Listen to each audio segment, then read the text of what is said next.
అదే RTV app వార్తల్ని క్షణాల్లో చదివే అవకాశం ఉంటుంది. ఒక న్యూస్ పేపర్, ఒక టెలివిజన్ ఛానల్ మీ చేతుల్లో ఎప్పుడూ ఉంటాయి. నమస్తే, welcome to RTV. Naga Chaitanya and ఇంకా శోభితా ధూళిపాళ వీళ్ళ సడన్గా జరిగిన ఎంగేజ్మెంట్ గురించి అందరూ కూడా మాట్లాడుకుంటున్నారు. సడన్గా ఎంగేజ్మెంటు ఎట్లా వాళ్ళ రిలేషన్షిప్ ఎక్కడి నుంచి స్టార్ట్ అయింది ఏంటి అని అయితే కొంతమంది వెర్షన్ మాత్రం సమంతకి వీళ్ళ రిలేషన్షిప్ ముందు నుంచే తెలుసు. వాళ్ళ మ్యారేజ్ లైఫ్లో కూడా వీళ్ళ రిలేషన్షిప్ ఉంది, అందుకే డివోర్స్ తీసుకున్నారని కొంతమంది మాట్లాడుతూ ఉన్నారు. ఇంకా కొంతమంది ముందుకొచ్చి వాళ్ళ ఫ్యూచర్ని కూడా డిసైడ్ చేస్తూ ఎప్పటి వరకు కలిసి ఉంటారు, ఎప్పుడు విడిపోబోతున్నారు అని చెప్తున్నారు.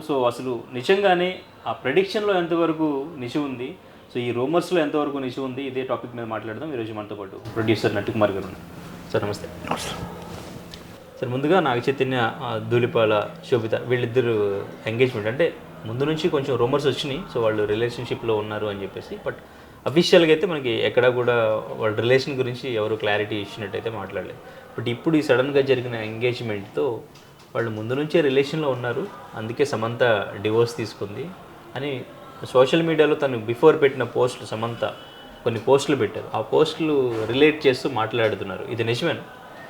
అంటే సమంత రిలేషన్ ఏమైనా పెట్టింది, వీళ్ళిద్దరికి రిలేషన్ ఉందని ఏమైనా పెట్టిందా? లేదు, వీళ్ళ గురించి డైరెక్ట్గా పెట్టలేదు. ఇప్పుడు సోషల్ మీడియా ఎలాగుందంటే rumours and girl must be true. Yes మనం సోషల్ మీడియా ఎలాగుందంటే ఒక్కటి ఏదో పెడితే దాన్ని 100 తీసుకొని ఇలా వెళ్ళిపోతూ ఉంటుంది సోషల్ మీడియా. అది కనుక నేనేమంటున్నానంటే ఈ సోషల్ మీడియాలో కొన్ని మంచి ఉంటాయి, కొన్ని చెడు ఉంటాయి. వాళ్ళిద్దరూ ఎందుకు విడిపోయారు అనేది వాళ్ళిద్దరికీ తెలుసు. కొన్ని బయట రూమర్సే. ఇప్పుడు 4 గోడల మధ్య ఒక బెడ్రూమ్లో ఏం జరిగింది అనేది వాళ్ళిద్దరికీ తెలుసు, మనకు తెలియదు. వాళ్ళిద్దరూ వచ్చి బయటికి చెప్పలేదు. కనుక చెప్పలేనప్పుడు మనం వాళ్ళ మీద మనకు అభిప్రాయం అంటే మన అభిప్రాయాన్ని వ్యక్తం పరచకూడదు. వాళ్ళకి స్వేచ్ఛ ఉంది, భావస్వేచ్ఛ ఉంది. ఇంకోటి అంటే సుప్రీంకోర్టు ఏమి ఇచ్చిందంటే ఎవరికి నచ్చితే వాళ్ళు ఉండొచ్చు అనేది క్లియర్ కట్గా సుప్రీంకోర్టు కూడా ఇచ్చింది. మనం దాన్ని వాళ్ళ స్వేచ్ఛని మనం హరించడానికి మనకు రైట్ లేదు. Is number 1. నెంబర్ 2 నేనేమంటానంటే సమంత గారు ఏం పెట్టారు, నాగ చైతన్య గారు ఏం పెట్టారు, సమంత గారు మనం విడిపోవడానికి ఏది కారణమో అనే దానికి మనం డిస్కస్ మనకేమీ తెలియనప్పుడు మనం డిస్కస్ చేయకూడదు. ఎందుకంటే ఎవరికి వాళ్ళ స్వేచ్ఛ ఉండాలి.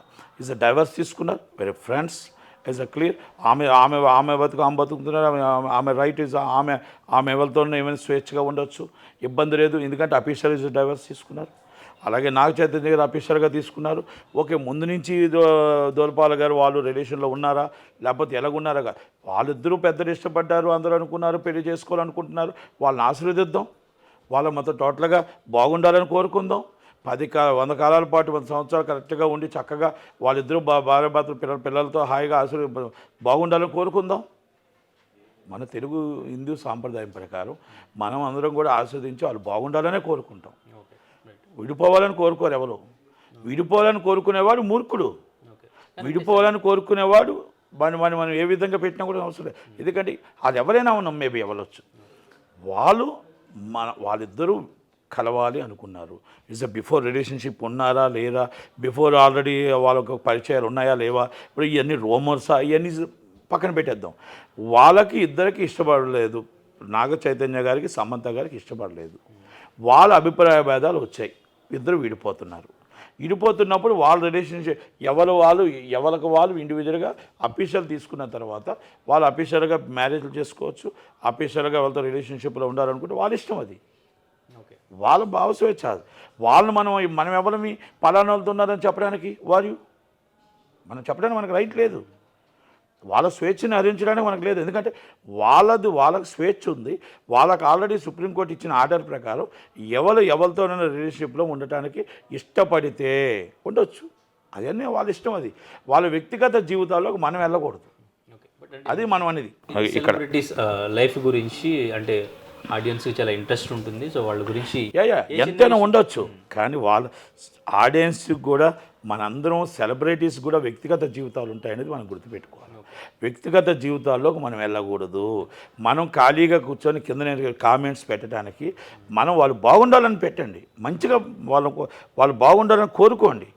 అంటే బిఫోర్ డివోర్స్ తర్వాత వెంటనే అంటే సమంత మీద ఎక్కువగా కాంట్రవర్సీ చేశారు, ఎక్కువగా సమంత గురించి ఎక్కువగా నెగిటివ్ కామెంట్ చేశారు. బట్ ఈ ఎంగేజ్మెంట్ జరిగిన తర్వాత మొత్తం అంతా మళ్ళీ కొంచెం రివర్స్ అయింది సార్. ఎందుకంటే ఇప్పుడు నాగ చైతన్య వెంటనే ఎంగేజ్మెంట్ చేసేసుకున్నారు, అమ్మాయితో ముందు నుంచి రిలేషన్లో ఉన్నారు, సో తన వైపు నుంచే తప్పు ఉంది అన్నట్టు కొంతమంది నేను కామెంట్ చేస్తూ నాకు తెలిసిన సమాచారం, నాకున్న అనుభవం, నాకున్న రిలేషన్ అంటే వాళ్ళతో ఉన్న నాకు నాగార్జున గారి ఫ్యామిలీ వాళ్ళు కానీ ఉన్న దాంట్లో Chaitanya very best person, very silent person, చాలా మంచి వ్యక్తి. నేను మొత్తం కుటుంబాల కోసం చెప్పట్లే, ఆ వ్యక్తి చాలా మంచివాడు. ఇంకొకరితో కాంట్రవర్షియల్ ఉండడు, ఇంకొకరితో ఎవరితో సంబంధాలు ఉండవు. ఎక్కడా కూడా ఆయన టైంపాస్కి ఎక్కడ చేశాడు, ఇంకొకటి తిరిగాడు అని కాకుండా very is a work mind. Cinema ఎలా హిట్ కావాలి, సినిమాని మనం ఎలా ప్రేమించాలి, ఫ్యామిలీని ఎలా ప్రేమించాలి అనుకునే వ్యక్తుల్లో is the best person Naga Chaitanya. అది నేను చెప్పగలుగుతాను. నాకు సమంత కోసం తెలియదు, నేను సమంత గారి కోసం నేను మాట్లాడటానికి లేదు. ఎందుకంటే సమంత ఆ విషయంలో నేను నాగ చైతన్య గారికి ఓటేస్తాను. వాళ్ళిద్దరికి ఏం జరిగిందని పక్కన పెట్టేసేయండి, నేను సమంత గారికి ఇది మన నాగ చైతన్య గారికి ఓటేస్తాను. ఎందుకంటే నాగ చైతన్య గారి కోసం ఇప్పుడు నాకు ఇటు సురేష్ బాబు గారి ఫ్యామిలీ కానీ ఇటు వీళ్ళ ఫ్యామిలీ కానీ నేను చిన్నప్పటి నుంచి ఇండస్ట్రీలో ఉన్నాను కాబట్టి నాకు వాళ్ళ కోసం తెలుసు. కాబట్టి ఆయన కోసం నాకు వాళ్ళ మదర్ కోసం కానీ నాగార్జున అందరి కోసం తెలుసు. కాబట్టి it's very honest, very sincere, మంచి వ్యక్తి అనేది మాత్రం నేను ఆయనకి అవార్డు ఇవ్వగలుగుతాను. ఓకే, ఇప్పుడు మ్యారేజ్ చేసుకుంటున్నారంటే వాళ్ళు రైట్ అండి, అది మనం రైట్. వాళ్ళ ఇప్పుడు అఫీషియల్ డ్రైవర్స్ తీసుకున్నారు, వాళ్ళ ఇష్టం వాళ్ళది. సమంత గారు కూడా చేసుకోవచ్చు, సమంత గారి ఇష్టం సమంత గారిది, అంతే కదా. అండ్ ఇంకా నెక్స్ట్ పాయింట్, ప్రముఖ అస్ట్రాలజర్, సో నిన్న మీరు ఆల్రెడీ వార్నింగ్ కూడా ఇచ్చినట్టున్నారు లైవ్లోనే. సో వేణుస్వామి ఆయన ప్రెడిక్షన్ ఈరోజు చెప్పేశారు. సో 27 వరకు అయితే వాళ్ళు కలిసి ఉండొచ్చు, తర్వాత వాళ్ళ జాతకాల ప్రకారం డెఫినెట్గా విడిపోతారు. సో అండ్ ఇంకా వీళ్ళ కాంబినేషన్ సమంత అండ్ ఇంకా నాగ చైతన్య కాంబినేషన్కి ఒక 50 మార్క్స్ అండ్ ఇంకా వీళ్ళ కాంబినేషన్కి ఒక 10 మార్క్స్ వేస్తూ ఆయన ప్రిడిక్షన్ చెప్పారు. ఒక స్త్రీ వల్లే సమస్యలు వస్తే డెఫినెట్గా విడిపోతారని చెప్పేసి. ఏం చెప్తారు మీరు? ఓకే, నేను ఒకటి అడుగుతున్నాను వేణుస్వామి గారిని మీ ద్వారా సూటు ప్రశ్న. వాళ్ళిద్దరూ మీ కాడకు వచ్చి మా జాతకం చెప్పండి అని చెప్పారా? నెంబర్ 1. రెండోది, జాతకం చెప్పేవాళ్ళు వాళ్ళు పబ్లిక్గా మీరు ఎవరికైనా జాతకం చెప్పవచ్చు, ఎవరికైనా ఉండొచ్చు అంటే మంచి చెప్పండి. చెడుని మీ 4 గోడల మధ్య ఉంచుకొని వాళ్ళకి ఏం జరుగుతుంది, ఏం జరగలేదు, ఎలా జరుగుతుంది అన్ని దాన్ని మీరు ఎక్కడ చెప్పాలి? వాళ్ళకి చెవులో చెప్పాలి, మంచి బయట చెప్పాలి కదా. వాళ్ళ కుటుంబంలో వాళ్ళిద్దరూ మీకు అడగలేదు. అలాగే మొత్తం సెలబ్రిటీస్ ఎవరైనా వాళ్ళు మీకు అడిగితే మీరు చెప్పొచ్చు, నా దగ్గరికి వచ్చారు, వాళ్ళ జాతకం ఇలా ఉంది, ఆ జాతకంలో కరెక్ట్గా లేవు, జాతకాలు లేవు అని. వాళ్ళు బ్రాహ్మణ్సే కదా, మరి వాళ్ళు కూడా శోభితాలు కూడా బ్రాహ్మణ్సే కదా. వాళ్ళు జాతకాలు చూసుకోకుండా పెట్టుకుంటారా? మీరు బ్రాహ్మణ్సే కదా. మీరు ఆల్రెడీ సినిమాలో కూడా యాక్ట్ చేశారు. జగపతి సినిమా మా జొన్నలగడ్డ శ్రీనివాస్ దాంట్లో పూజారిగా యాక్ట్ చేశారు. అది క్లిప్పింగ్స్ కూడా ఎవరికో పెట్టాను నేను. అంటే నేనేమంటున్నాను, వేణుస్వామి గారికి మంచి చేయడానికి చూడండి వేణుస్వామి గారు, చెడు చేయడానికి చూడకండి. ఎందుకంటే మీరు చెడు చేయడానికే ప్రయత్నం చేస్తున్నారు. మీరు వాళ్ళ దగ్గర మీరు ఏమైనా డబ్బులు డిమాండ్ చేస్తున్నారా, లేకపోతే ఇంకేమైనా డిమాండ్ చేస్తున్నారా, అది నాకు అర్థం కావట్లేదు. నేను ఎందుకు అంటున్నానంటే సినిమా ఇండస్ట్రీలో ఇద్దరికి ఇంకా పెళ్లి కాలే, ఎంగేజ్మెంట్ అయ్యింది. వాళ్ళు పెళ్ళి అవ్వకుండానే మీరు విడిపోతారని ఎలా చెప్పగలుగుతున్నారంట? నేను అది జాతకం అంటారా, బ్లాక్మెయిలింగ్ అంటారా? కానీ ఆయన వెర్షన్లో నేను చెడు చెప్తున్నాను, అది నాకు తెలుసు, కానీ జరగబోయేది ఇదే, ఇది చెప్పడానికి కారణం వాళ్ళు జాగ్రత్త. ఏమండి, నీ ఫ్యామిలీ కోసం నువ్వు చెప్పండి ముందు. మీరు ఎప్పుడు ఎంత దాకా బతుకుతారు, మీ ఫ్యామిలీ ఎప్పుడు విడిపోతారు, ఎప్పుడు కలిసి ఉంటారు, ఎంత దాకా కలిసి ఉంటారు, ఒకసారి చెప్పండి. మీ ఫ్యామిలీ విషయంలో జాతకం చెప్పండి బయటికి. నా ఫ్యామిలీ జాతకం ఇదిగని చెప్పండి ఆయన ఫ్యామిలీ కోసం, అంతే కదా. మీ ఫ్యామిలీ కోసం, మీ ఇంట్లో ఫ్యామిలీ కోసం ఎలాగడిగితే జాతకం కోసం బాధ అనిపిస్తుంది. ఎదుటి వాళ్ళు కూడా అడగకుండా జాతకం చెప్తే ఎలాగుంటుందండి? ఏమండి, దేవుడు రాత ఎలాగుంటే అలాగుంటుంది. దేవుడు రాసి పెడితే మీరు దేవుడు కాదు, దేవుడు ఉన్నాడు అనేది నిజం. అస్ట్రాలజిస్ట్ మీరు అంటే మీరు ఒక అస్ట్రాలజిస్ట్గా జాతకం చెప్పడానికి మీరు ఉండొచ్చు మీకు, కానీ మీరు ఈ విధంగా వాళ్ళు విడిపోతారు, మీరు జగన్మోహన్ రెడ్డి గెలుస్తాడు అన్నారు, ఓడిపోయాడు. ఏదో ఇండియా ఓడిపోతే ఏదో చెప్పారు నాకు అంత. అంటే ఈయన నేను పెద్దగా చూడను, ఎందుకంటే నేను జాతకాలు నమ్మను. నేను జాతకాలు నమ్మను. జరిగిన తర్వాత ఇంక నేను చెప్పడం మానేస్తున్నాను కూడా ఆయన అన్నాడు అవన్నీ అన్నాడు, అయిపోయింది. ఇవన్నీ నేనేమంటానంటే ఈయన ఇలాగ ఈ చెప్పడం వల్ల రేపు ఏమవుతుందంటే ఈయనతో ఎవరైనా చెప్పించారా, సమంత గారు కానీ చెప్పించి ఉంటారా? అంటే వాళ్ళిద్దరికి పడట్లేదు కాబట్టి వాళ్ళిద్దరూ ఆ మ్యారేజ్ చేసుకోవడానికి సమంత గారు ఏమైనా చెప్పించారా? చెప్పించున్నారా? అనుమానం కూడా వస్తుంది. ఎస్, నాకు అనుమానం వస్తుంది. ఇది నాకు అనుమానమే. మీతో ఎవరైనా చెప్పించి ఉండాలి, మీకు ఎవరైనా డబ్బు ప్యాకేజ్ ఇచ్చి ఉండాలి, లేకపోతే మీరే బ్లాక్మెయిలింగ్ చేసి ఉండాలి. చెడు కోసం మీరు ఈ 2027 విడిపోతారని ఎలా చెప్పగలుగుతున్నారు? అసలు ఇంకా మ్యారేజే కాలేదు, ఇక ముహూర్తాలే పెట్టలేదు. సమంత విషయంలో ఇదే చెప్పాను, ఎంగేజ్మెంట్ సమంత గారి విషయంలో ఏం చెప్పారు అనవసరం అండి. ఏమండి, ఈ రోజుల్లో మొత్తం పిల్లలు యూగోల కోసం 90% అందరూ చాలామంది విడిపోతున్నారు. అమెరికన్ స్టైల్ మనకు వచ్చేసింది. అమెరికన్ స్టైల్ వచ్చింది, మనం ఏం చేస్తాం? మన కర్మ అది. హిందూ సాంప్రదాయం ప్రకారం పెళ్లి చేసుకుంటున్నారు, 3 చేసుకుంటున్నారు, 3-4 ముచ్చట్లో విడిపోతున్నారంటే ఏం చేస్తాం? కోట్ల రూపాయలు కొట్టి కొన్ని కోట్ల రూపాయలు పెట్టి పెళ్ళిళ్ళు చేస్తున్నారు. 100 నిన్ను 100 జీవించు అని మనం కోరుకుంటాం. బ్రాహ్మణుడు ఆశీర్వాదం ఏమిస్తాడో తెలుసండి? బ్రాహ్మణుడు ఆశీర్వాదం ఏమిస్తాడు? నిండు 100 పిల్లా పాపలతో చల్లగా ఉండమని ఆశీర్వదిస్తాడు. కానీ నువ్వు 5 సంవత్సరాలకే చచ్చిపోతావు, నువ్వు మొత్తం 3 సంవత్సరాలకి విడిపోతావు అని నేను ఎక్కడా కూడా చూడలేదు. ఇది జాతకం అనరు. మనం పల్లెటూరులో ఏమంటారంటే, నీకు కోయిదారులు వస్తూ ఉంటారు, మామూలుగా వెళ్తుంటారు, చెల్లంగిలో చెడుపులు పెడుతుంటారు కదా, నీకు అది ఉంది, నీకు ఇది ఉంది, నీకు మొత్తం హోమం చేస్తే సరిపోద్ది, లేకపోతే నీకు మొత్తం టోటల్గా నీ పేరు మీద 2 చీరలు ఇవ్వాలి. ఆ టైపు జాతకం లాగా ఉంది. ఆ టైపు జాతకం ఉంది. సెలబ్రిటీస్ కూడా వెళ్ళి ఆయనతో పూజలు చేస్తున్నారు. ఎల్లునోడికి సిగ్గులేదు, చెప్పించుకున్నోడికి సిగ్గులేదు, చెప్పించుకున్నోడికి ఎల్లునోడికి సిగ్గులేదు. ఎందుకో తెలిసిన, ఇప్పుడు జాతకం చెప్పించడానికి ఇప్పుడు చిన్నజీఎస్ అందరికీ కాలుకు మొక్కుతున్నారు. ఆయన దైవ సంభూతుడు అనుకుంటున్నారు, మొక్కుతున్నారు. పుట్టబస్ సాయిబాబాని దేవుడి కంటే ఎక్కువగా చూశారు. షిరిడి సాయిబాబాని ఈరోజు మనం వెళ్ళి దర్శనం చేసుకుంటాం. ఇలాగా మనం మొత్తం టోటల్గా వేలంగిని వెళ్తాం, వేలంగిని మాత్రం దర్శనం చేసుకుంటాం. అలాగే తంబి జోసెఫ్ దగ్గరికి వెళ్తాం. మనం ఎక్కడ మనం కడప దర్గాకి వెళ్తాం, అజ్మీర్ దర్గాకి వెళ్తాం. అక్కడ Hindu or Muslim or Christian ఇది ఉండదు. మనకు మంచి జరగాలని వెళ్తాం. మనకు దెయ్యం పట్టింది అనుకుంటే మన ముస్లిమే తాయిత్ కడతాడు, దర్గాలోనే కడతాడు తాయిత్. ఇవన్నీ కూడా నమ్మకాలు. దేవుడు ఉన్నాడు అనేది నిజం. వీళ్ళు చెప్పే జాతకంలో నేను అబద్ధం ఉందని నేను చెప్పాను. పంచాంగాలు ఉన్నాయి.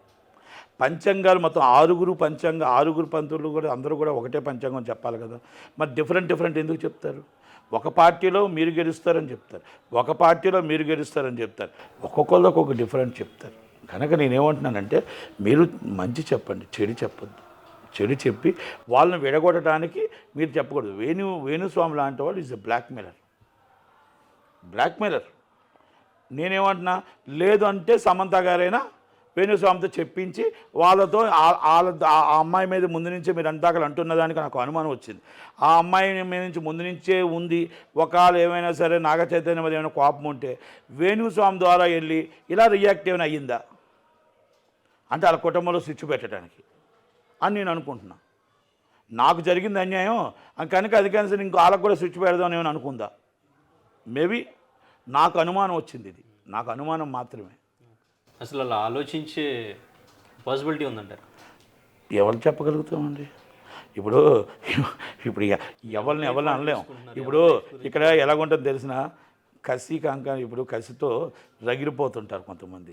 నాకు డైవర్స్ ఇచ్చేసినా కూడా, డైవర్స్ ఇచ్చారు, నేను అన్యాయంగా డైవర్స్ ఇచ్చానే, నా భర్తను నేను వదిలేసుకున్నానే, అయ్యో నా భర్త నేను ఉంటే బాగుండని ఎంతోమంది డైవర్స్ అయిపోయిన తర్వాత కూడా కలిసిన వాళ్ళు ఉన్నారు. ఎంతోమంది డైవర్స్ అయిపోయిన తర్వాత కూడా మా పిల్లలకి అన్ని వాళ్ళు ఉన్నారు. ఎంతోమంది డైవర్స్ అయిపోయిన తర్వాత కూడా 40 సంవత్సరాలు 30 సంవత్సరాలు కలిసిన వాళ్ళు ఉన్నారు. కనుక అలాగే నా భర్తతో నేను 2 సంవత్సరాలు ఉన్నాను, నా భర్తతో నేను విడాకులు తీసుకున్న తర్వాత ఇంకొక అమ్మాయి ఆయనతో నేను చూడలేకపోతున్నానని చెప్పేసి మరి అది కూడా ఫీలింగ్ ఉండొచ్చుగా. Is the right? ఆ ఫీలింగ్ కూడా ఉండొచ్చు కదా. అంటే ఇది అనుమానాలే. నేను అంటున్నానంటే వేణుస్వామి ఆయన సొంతంగానే బ్లాక్మెయిల్ చేయాలి, లేకపోతే ఎవరి ద్వారానే చేయించాలి. Is the right? వాళ్ళ కుటుంబం బాగుండాలి, వాళ్ళిద్దరూ బాగుండాలని కోరుకుందాం. ఎవరు మామని అండి మేబీ నేనైతే అలాగే చెప్తాను. వాళ్ళిద్దరూ బాగుండాలి, నిండు 100 చల్లగా పిల్లబాబులతో ఉండాలని కోరుకుంటాం. ప్రిడిక్షన్ గురించి ఏం చెప్తారు ఫైనల్గా ఏది ఈ వేణుస్వామి ప్రిడిక్షన్? ఏమండి, వేణుస్వామి దగ్గరికి వెళ్ళిన వాళ్ళు ఫూల్స్. వేణుస్వామితో మొత్తం జాతకాలు చెప్పించుకున్న వాళ్ళు, ఆయన నమ్మి బెట్టింగ్ పెట్టి సూసైడ్ చేసుకున్న వాళ్ళు, ఆయన నమ్మిన జగన్మోహన్ రెడ్డి, మొత్తం టోటల్గా అందరూ ఆయన మోసగాడు. ఆయన వల్ల చాలామంది మోసపోయారు. ఒకటి మాత్రం వాస్తవం, జాతకం అనేది మనం చూసి మొత్తం జాతక చక్రాలు వేసి చెప్పాలి. ఆయన జాతక చక్రం వేస్తున్నాడు, ఏమేస్తున్నాడు, నేను దానికోసం వెళ్ళట్లేదు. కానీ నా జాతకంలో ఎప్పుడైనా సరే మనకు మంచి జరగవచ్చు, చెడు జరగవచ్చు. చెప్పినవన్నీ జరగాలని ఏం లేదు. చెప్పినవన్నీ జరగాలని ఉంటే మనం వేద మంత్రాలతో మూడు వేయించుకుంటున్నాం. వేద మంత్రాలతో మనం చదువుతున్న నిండు నూరేళ్ళు ఉండాలని ఆశీర్వదిస్తున్నాం. అన్నీ చదువుతున్నప్పుడు మరి ఎందుకు విడాకులు వస్తున్నాయి? మనం గుడికి వెళ్తున్నాం, దండం పెట్టుకుంటున్నాం, దేవుడు ఆశీర్వదిస్తున్నాడు, చక్కగా వస్తున్నప్పుడు జరగడానికి జరుగుతుంది. అది దేవుడు తప్పు కాదు కదా. కనుక ఇవన్నీ కూడా మనకు విధి రాసిన రాత, దేవుడు రాసిన రాతకి మనం ఎవరో మార్చలేము. ఇది మాత్రం మన రాతను మన దేవుడికే తెలుసు తప్ప ఇక్కడ సామాన్య వేణుస్వామి లాంటి వాళ్ళకి మన రాత తెలియదు. మన రాత ఒకటి వచ్చింది అనుకోండి, 10 చెప్తారు ఇలాంటివి. 10లో ఒక సక్సెస్ అయింది చూసారు, నేను చెప్పాను కరెక్ట్ టైమింగ్ సక్సెస్ అయిందంటారు. చూసారు 130 సీట్లు వచ్చాయి, నేను చెప్పాను చూసారా. ఇప్పుడు మీరు 130 సీట్లు వస్తాయి, 140 సర్వేలు చెప్తాయి. ఆరామస్తానైనా సర్వే చెప్పాడు, వైఎస్సీపీ గెలుస్తుంది అన్నాడు. ఇంకొక ఆయన ఒక సర్వే చెప్పాడు, ఆయన గెలిచాడు, టీడీపీ గెలిచింది, వైసీపీ ఓడిపోయింది. ఆరామస్తాను మూసేస్తాడా? ఎక్కడ తప్పు జరిగింది? ఎందుకు తప్పు జరిగింది? ఎక్కడ నా దాంట్లో లోపం జరిగింది? నా స్టాఫ్ తప్పు చేశారా? నేనే తప్పు జరిగిందా? దాన్ని ఎలా నేను సర్దిద్దుకోవాలి? నా సంస్థకు వచ్చిన నష్టాన్ని ఎలా నేను సర్దిద్దుకోవాలి? నా విలువలు ఏంటి అనేది ఆలోచించుకుంటాను. Is the right? అది జాతకం కాదు. కష్టపడే దాంట్లో ఒక అవగాహన దాంట్లో కొంతమంది తప్పు జరిగి ఉండొచ్చు తప్ప ఇది జాతకం. జాతకాలు మారు. ఆ జాతకాల్లో ఆ జాతకాన్ని మీరు రాయలేరు. నా జాతకాన్ని మీరు రాయలేరు. నేను మీ జాతకం చెప్పండి అంటున్నాను నేను. మీరు ఎన్ని సంవత్సరాలు బతుకుతారు? మీ ఫ్యామిలీ మొత్తం టోటల్గా విడిపోకుండా ఉంటుందా? మీ పిల్లలు ఏంటి? మీ జీవితం ఏంటి? మీ జాతకం బయటకు అనౌన్స్ చేయండి. అవి కరెక్ట్గా ఉన్నాయో చూద్దాం. అంతే కదా.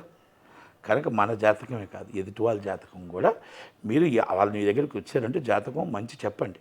వాళ్ళకి 4 గోడల మధ్య ఏదైనా ఉంటే, చెడు ఏమైనా ఉంటే, అమ్మ ఇలా చేసుకోండి. మార్గాలు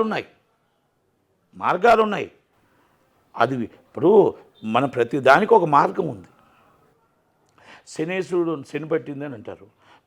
మనం శనేశ్వరుడు గుడికి వెళ్ళండి, నవధాన్యాలు కట్టండి, ఏదో చెప్తారు కదా. లేకపోతే వామం చేయండి, లేకపోతే శాంతి చేయండి, ఏదో చెప్తారు కదా. దానికి మార్గం చెప్పండి. ఆ మార్గం ఎలా చెప్పాలి? మిమ్మల్ని వాళ్ళు అడగలేదు, వాళ్ళు మీ దగ్గరకు వచ్చి అడిగితే దానికి మార్గం చెప్పండి కదా. కనుక ఇవన్నీ కూడా ఊతూతి నారాయణ ఊతూతి బస్సు అని అంటారు కదా, ఆ టైపు అది. కాకపోతే ఆయన కాడికి ఎవరు నేను ఇంకోటి కూడా అడుగుతున్నా ఆయన్ని, మీరు ఎందుకు గన్మ్యాన్లు పెట్టుకుంటారు? మీరు ఎందుకు బౌన్సర్లు పెట్టుకుంటారు? మీరు సింగిల్గా ఉండవచ్చు కదా. అంటే మీరు చెప్పిన జాతకం తప్పని తెలుసా? మీ మీదకి అటాక్ వస్తారని తెలుసా మీకు ముందే? Is right? ఇప్పుడు నేను చెప్తున్నా, నేను మాట్లాడుతున్నా, నాకు ఎవరు లేరే వెనకాల, నేను ఒక్కనే ఉంటా. అంటే ఎందుకు అంటున్నానంటే, మీరు జాతకం చెప్పి నిజాయితీగా మీరు జాతకం చెప్తున్నప్పుడు ఎదుటి మీకెందుకు గన్మ్యాన్స్, మీకెందుకు బౌన్సర్లు కదా. అందుకని ఎదుటి వాళ్ళని మనం మాట్లాడేటప్పుడు దయచేసి వేణుస్వామి గారు మీరు నోరు అదుపులో పెట్టుకొని జాగ్రత్తగా జాతకం అనేది మీరు ఒక ప్యాకేజీని తీసుకొని చెప్పకండి. మళ్ళా చెప్తున్నా, మీరు ఎవరితో మీతో చెప్పించి ఉండొచ్చు, లేకపోతే మీరే బ్లాక్మెయిలింగ్ చెప్పి మళ్ళీ మీరు చెప్పి అనౌన్స్ చేసి మళ్ళీ వాళ్ళు మీ దగ్గరికి వచ్చే విధంగా చేసుకుంటున్నారేమో అనేది నా అనుమానం, నేను వ్యక్తం చేసి. ఇది నా వ్యక్తిగత అనుమానం మాత్రమే. Thank you. మరిన్ని వీడియోస్ కోసం ఛానల్ ని సబ్స్క్రైబ్ చేయండి. లేటెస్ట్ అప్డేట్స్ కోసం వాట్సాప్ ఛానల్ ని ఫాలో చేయండి. అండ్ లింక్ డిస్క్రిప్షన్ లో ఉంది.